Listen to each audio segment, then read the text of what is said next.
शरद पूर्णिमा के दिन ठाकुर जी को श्वेत वस्त्र पहनाने चाहिए। श्वेत ही माला पहनाओ, श्वेत ही मुकुट पहनाओ, श्वेत ही पाग पहनाओ, श्वेत श्वेत व्यंजन बनाओ, घर में खीर बनाओ। अब पकौड़ी आदि वो तो वैसी ही रहेंगी, पर जितना हो सके श्वेत व्यंजन बनाओ, श्वेत का ही भोग लगाओ। श्वेत माने समझ रहे हैं ना, सफेद।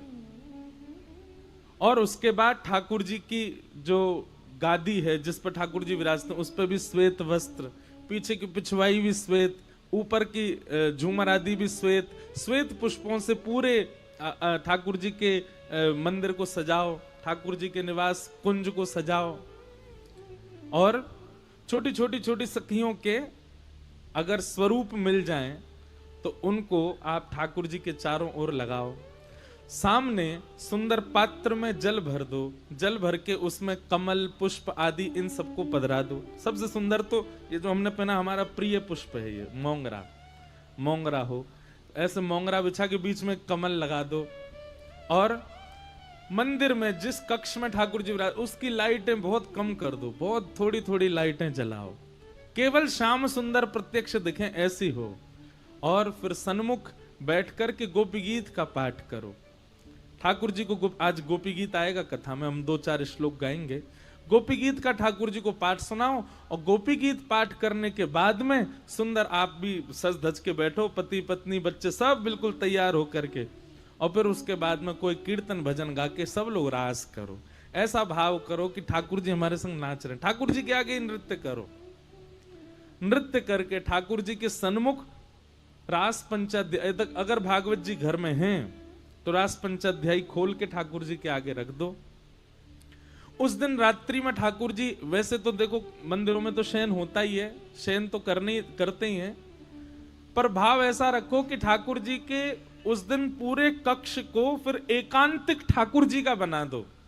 उसमें ऐसी ऐसी व्यवस्थाएं कर दो, प्रसाद रखो, जल रखो, सुंदर सखियों को विराजमान कर दो। ठाकुर जी से निवेदन करो, लाल जी अब रास करो, हम सब जा रहे हैं। फिर अपना सब करके ठाकुर जी को शयन मत कराओ। वैसे कराना चाहो तो करा भी सकते हो, पर एक भाव है ठाकुर जी को शयन ना करा के अब ठाकुर जी को रास बिहार के लिए प्रस्थान करने दो।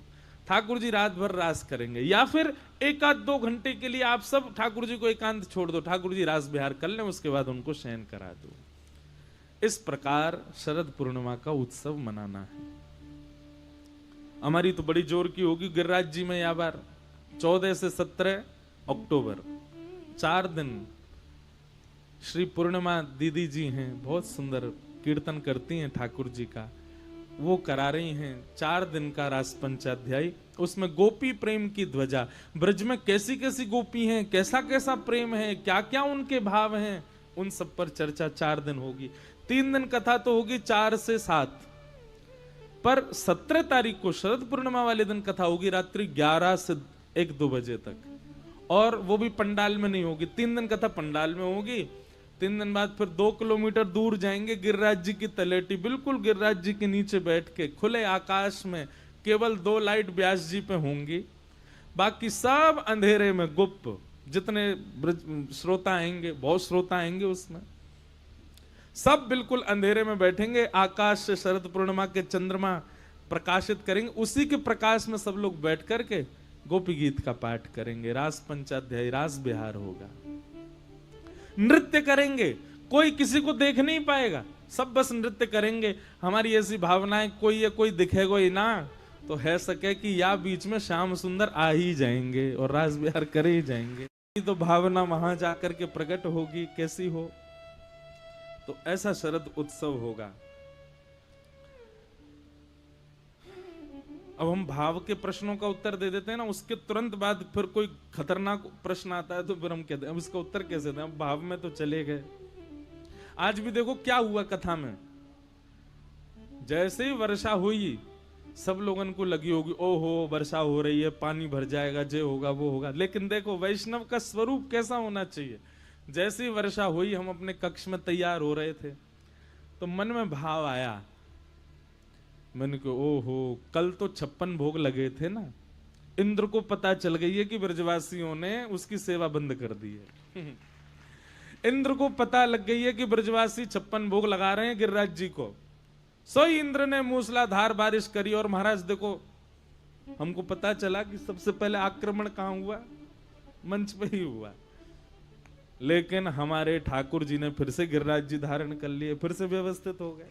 और देखो, जैसे ही ठाकुर जी ने गिरिराज जी धारण किए, ब्रजवासी ने अपने बांस लगा लिए। एक बांस भी लग रहा हो बीच में। बोल गिरिराज धरण की।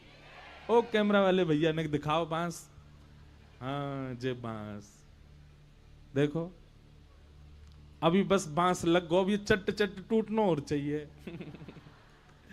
तब होगी पूरी लीला। अच्छा, ये बांस लगे हैं, आप कहोगे एक ही बांस थोड़े ही हो, तो देखो ये जो पिलर लग रहे हैं पंडाल में, ये पूरा गिरिराज पर्वत है। सबन ने अपने अपने लगा रखे हैं, लेकिन भैया इन पे नाइट करो। जे पंडाल तो हमारे गिरधर लाल जी ने अपनी भुजा पे धारण कर रखो है, इन नहीं धारण कियो है।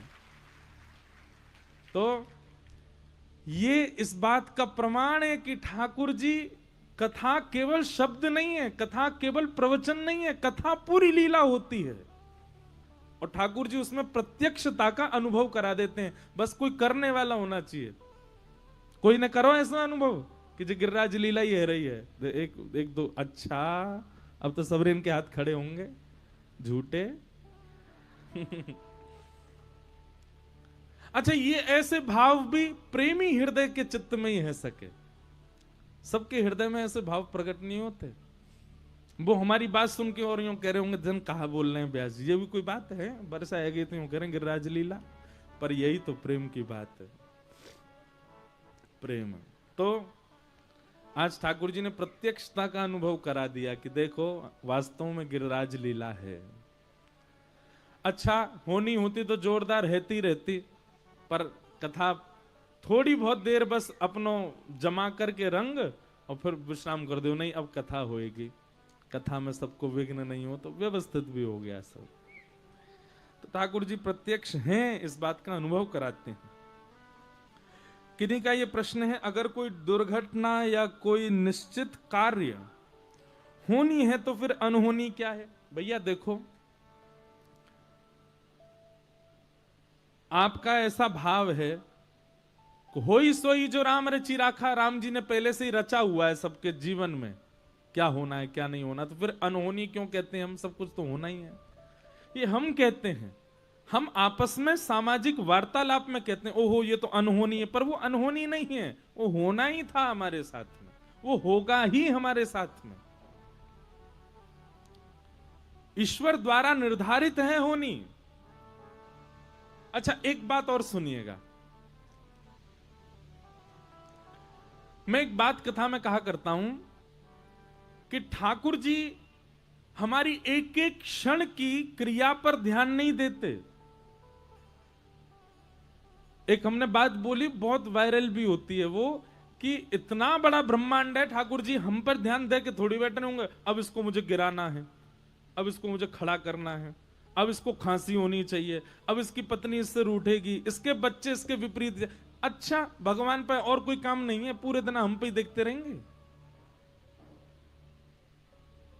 तो क्या करते हैं ठाकुर जी? ठाकुर जी व्यवस्था पूरी कर देते हैं।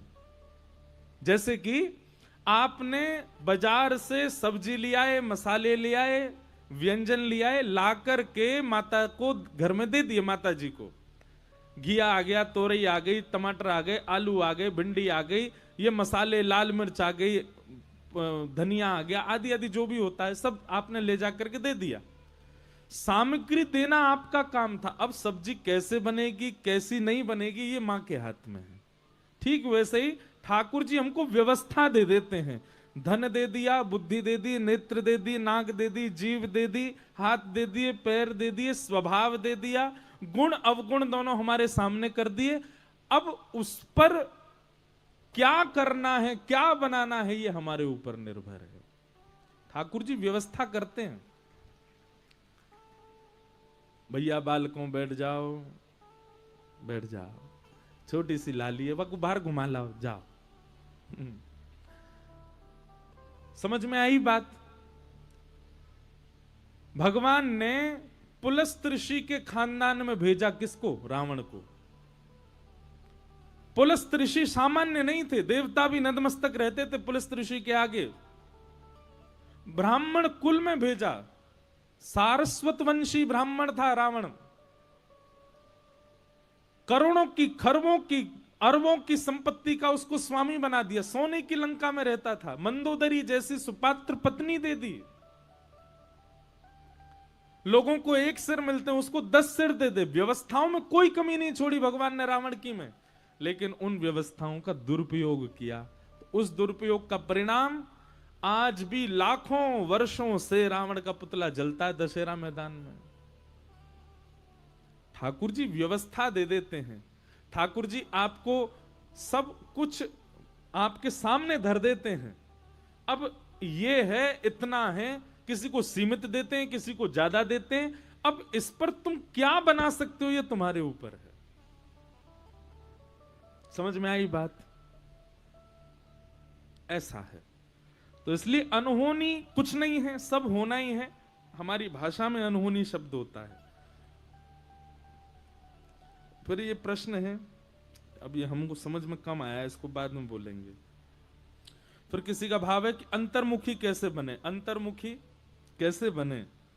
हम अपने छोटे से छोटा और बड़े से बड़ा अनुभव भी अपने शरीर के सबसे करीबी संबंधी को भी ना बताएं, ऐसा कैसे हो? आप बाहिर्मुखी कब होते हो? जब आपके अंदर यह भाव होता है कि आप कुछ हो, आप में कोई गुण है, इसलिए आप बाह्यमुखी होते हो। सदैव यह मानना कि जो भी मेरे पास है, जैसा भी मैं हूं, जो भी कुछ है, ये सब ठाकुर जी की कृपा से है, आप अपने आप अंतर्मुखी हो जाओगे। और दूसरी बात, जब आपकी संगत जो होती है, जिनके पास आप उठते बैठते खाते पीते हो, जब वे शुद्ध होते हैं, वे पवित्र होते हैं, वे सत्संगी होते हैं, तो उनके मध्य बैठने से अंतर्मुखिता आती चली जाती है। समझ में आई बात? आप बाहिर्मुखी क्यों हो? कुछ भी करने के बाद तुरंत गा देते हो, ये मैंने किया, ये तो ऐसे हुआ, मैंने किया, मैं तो ऐसा हूं, मैं तो। एक तो ये मैं शब्द सबसे गंदा शब्द है। हम कथा में कहा करते हैं, सतयुग का राक्षस, उसका नाम है हिरण्यकश्यप। नाम कितना बड़ा। त्रेता में नाम राक्षस का थोड़ा छोटा हो गया, क्या? रावण, 3 अक्षर का। द्वापर में राक्षस का नाम और छोटा हो गया, कंस, 2 शब्द का। कलयुग में और छोटा हो गया, 1 अक्षर का, क्या? मैं। ये मैं पना निकालिए अपने अंदर से। और एक बात सुनिए, जो नाम जप करते हैं, उर्दपुंड लगाते हैं, कंठी पहनते हैं, वैष्णव भेष में रहते हैं, वृंदावन आते जाते रहते हैं, उनमें तो मैं पना होना ही नहीं चाहिए। मैं नहीं, हम कुछ नहीं कर रहे हैं, सब ठाकुर जी की कृपा से। मैं नहीं, मेरा नहीं, यह तन किसी का है दिया, जो भी अपने पास है वह धन किसी का है दिया। देने वाले ने दिया वह भी दिया, किस शान से मेरा है यह लेने वाला कह उठा अभिमान से। पर मैं मेरा यह कहने वाला मन किसी का है दिया। मैं नहीं, मेरा नहीं, यह तन किसी का है दिया। हम एक बात कहते हैं, समझ में किसी को नहीं आई, ताली सबने बजाई। आई समझ में? सुना दो चलो हमको। सुनो अब एक बात, आप बाहिर्मुखी क्यों हो? क्योंकि आप खुद को कुछ समझते हो। मैं कुछ हूं, 30 मार खाऊं मैं। तो फिर एक काम कीजिए, आज ही अपने शरीर को आज्ञा कीजिए, ए शरीर, तुझको मैंने इतना घी खिलाया, तुझको मैंने, कौन सा हलवाई, ठग्गू हलवाई है कानपुर का, ऐसा कोई सगा नहीं जिसको हमने, वाह, सारे कानपुर वाले तो ऐसे नहीं है। हमने तुझको उसके लड्डू खिलाए, तेने जब जो मांगा वो सब हमने तुझको दिया। ए शरीर, इतने वर्षों से हम तेरी सेवा कर रहे हैं, अब इसके बदले तू हमको ये दे, हम जो कहें तू वो कर। कल से तेरी दाढ़ी नहीं निकलनी चाहिए, तू बिल्कुल सुंदर बना रहे। और सुन, हम कोई वर्कआउट नहीं करेंगे, तू अपने आप पतला हो जा। और सुन, ये वृद्धावस्था, कभी बाल सफेद हो रहे हैं, दाढ़ी सफेद हो रही है, कान से सुनना बंद हो रहा है, आंखों से दिखना बंद हो रहा है, नंबर चढ़ रहा है, ये सब नहीं चलेगा। हमने तेरी बहुत सेवा करी, हमारी बात मान, अब से तू बूढ़ा नहीं होगा, तू सदा युवा बना रहे। आपका शरीर आपकी मानेगा? नहीं मान सकता। वो वही करेगा जो उसको करना है, जो उसकी गति है। तो फिर अभिमान किस बात का करते हो आप? आपका खुद का शरीर आपके वश में नहीं है, तो फिर अभिमान क्यों? किस चीज का अभिमान है? जिस दिन आपके मन में यह भाव आ गया कि भाई ये सब संसार मेरा जीवन और मैं खुद सब ठाकुर जी की कठपुतली है, हम कठपुतली तेरे हाथ की, उसी दिन आपके अंदर अंतर्मुखता आ जाएगी। हम कभी कथा करके ये विचार नहीं करते, हम अपनी बात कह रहे हैं कि मेरी कथा से ये हो रहा है। सुबह इतने बालक आते हैं, कोई किसी के नेत्रों में आंसू होते हैं, कोई कुछ बना के लाता है, कोई कुछ करके लाता है। हम हर क्षण अपने मन में ये विचार करते हैं कि अरे अपना नाम लेके, अरे इंद्रेश तू इस योग्य है, तेरे में योग्यता है कि तू ऐसा कुछ कर सके? नहीं, ये सब हमारे लाल जी करा रहे हैं, सब ठाकुर जी कर रहे हैं। अपने आप अंतर्मुखता आती चली जाती है। जब आप स्वयं को कुछ मानते हैं, समझते हैं, तो ही आप बाहिर्मुखी बहुत हो जाते हैं। इसलिए सबसे पहले तो ये, और दूसरा बहुत सत्संग करो, जितना हो सके मौन रहो, श्रवण ज्यादा करो। जैसे आप बाहिर्मुखी कब होते हो? जब बोलते बहुत हो। एक बात याद रखिएगा, बहुत बोलने वाले व्यक्ति की जीव में दो अवगुण आ जाते हैं। पहला असत्य, और दूसरा बात की गरिमा नष्ट हो जाती है, फिर उसकी बात कोई सीरियस नहीं लेता। बहुत बोलने वाला व्यक्ति, लेकिन कम बोलने वाला व्यक्ति, कभी कभी बोलने वाला व्यक्ति, वो जब बोलता है उसकी बात में गंभीरता होती है। तो कम बोलना प्रारंभ करो, आप अपने आप अंतर्मुखी हो जाओगे। अंतर्मुखी होने का मतलब इंट्रोवर्ट होना नहीं होता। अंतर्मुखी होने का मतलब क्या बोलते हैं उसको, घुइयां, क्या बोलते, मेरे वो शब्द नहीं आ रहा, बहुत क्या बोलते हैं उसको, जो अंदर ही अंदर सोचता रहता है, सब कुछ विचार करता रहता है, मनमुखी पहाड़ बनाते रहे। अच्छा इसने मुझसे ऐसे कहा, रुक जा, दारी के आगे गिरे तेरा पांव टूट जाए। अंदर ही अंदर सोचता रहेगा, अंदर ही अंदर ख्वाब ही पहाड़ बनाता रहेगा, सबके बारे में सोच लेगा, बोलता कुछ नहीं। ऐसा नहीं, ये तो नेगेटिव रूप में हो गया है? क्या बोले? अरे भैया आप तुम्हारी भाषा में कछु और होगा, समझ गए ना सब। अंतर्मुखी हो जाओ। अंतर्मुखी मतलब सब ठाकुर जी की कृपा है, मेरा कुछ नहीं। फिर आपका यह भाव है कि भक्त में सरलता प्रधान लक्षण देखा है, किंतु में सरलता सबसे कठिनता से ही आ सकती है। मुझे ऐसा लगता है भक्त भोंदू के प्रसंग में आपने बताया हरि कथा से सरलता प्राप्त होती है। निश्चित ही ये जो हमने बात बताई, अंतर्मुखी आप हो जाओगे, अपने आप ही आपके अंदर सरलता आ जाएगी, आप सहज हो जाओगे। फिर किसी का भाव है क्या हमें चलते फिरते तुलसी माला पर नाम जप करना चाहिए? मंत्र जाप आप नहीं कर सकते, नाम जप आप कर सकते हो। वैदिक मंत्र का, गुरु मंत्र का जाप आपको चलते फिरते नहीं करना चाहिए, लेकिन ठाकुर जी के नाम को आप जप सकते हो। कृष्ण कृष्ण कृष्ण कृष्ण चलते फिरते कर सकते हो, श्री राधा श्री राधा श्री राधा चलते फिरते कर सकते हो, राम राम राम राम राम राम राम चलते फिरते कर सकते हो, शिव शिव शिव शिव शिव शिव चलते फिरते कर सकते हो। पर जब मंत्र की बात आती है, कोई मंत्र है, उसके लिए तो आसन और एकाग्र चित्त और बैठ करके शुद्ध अवस्था में ही करना है। फिर आपका भाव है कि नाम में सीताराम जप करते हैं, सियाराम जी को माता पिता मानते हैं, और ठाकुर जी को और ठाकुरानी जी को प्रिया प्रियतम को सखा भाव से मानते हैं।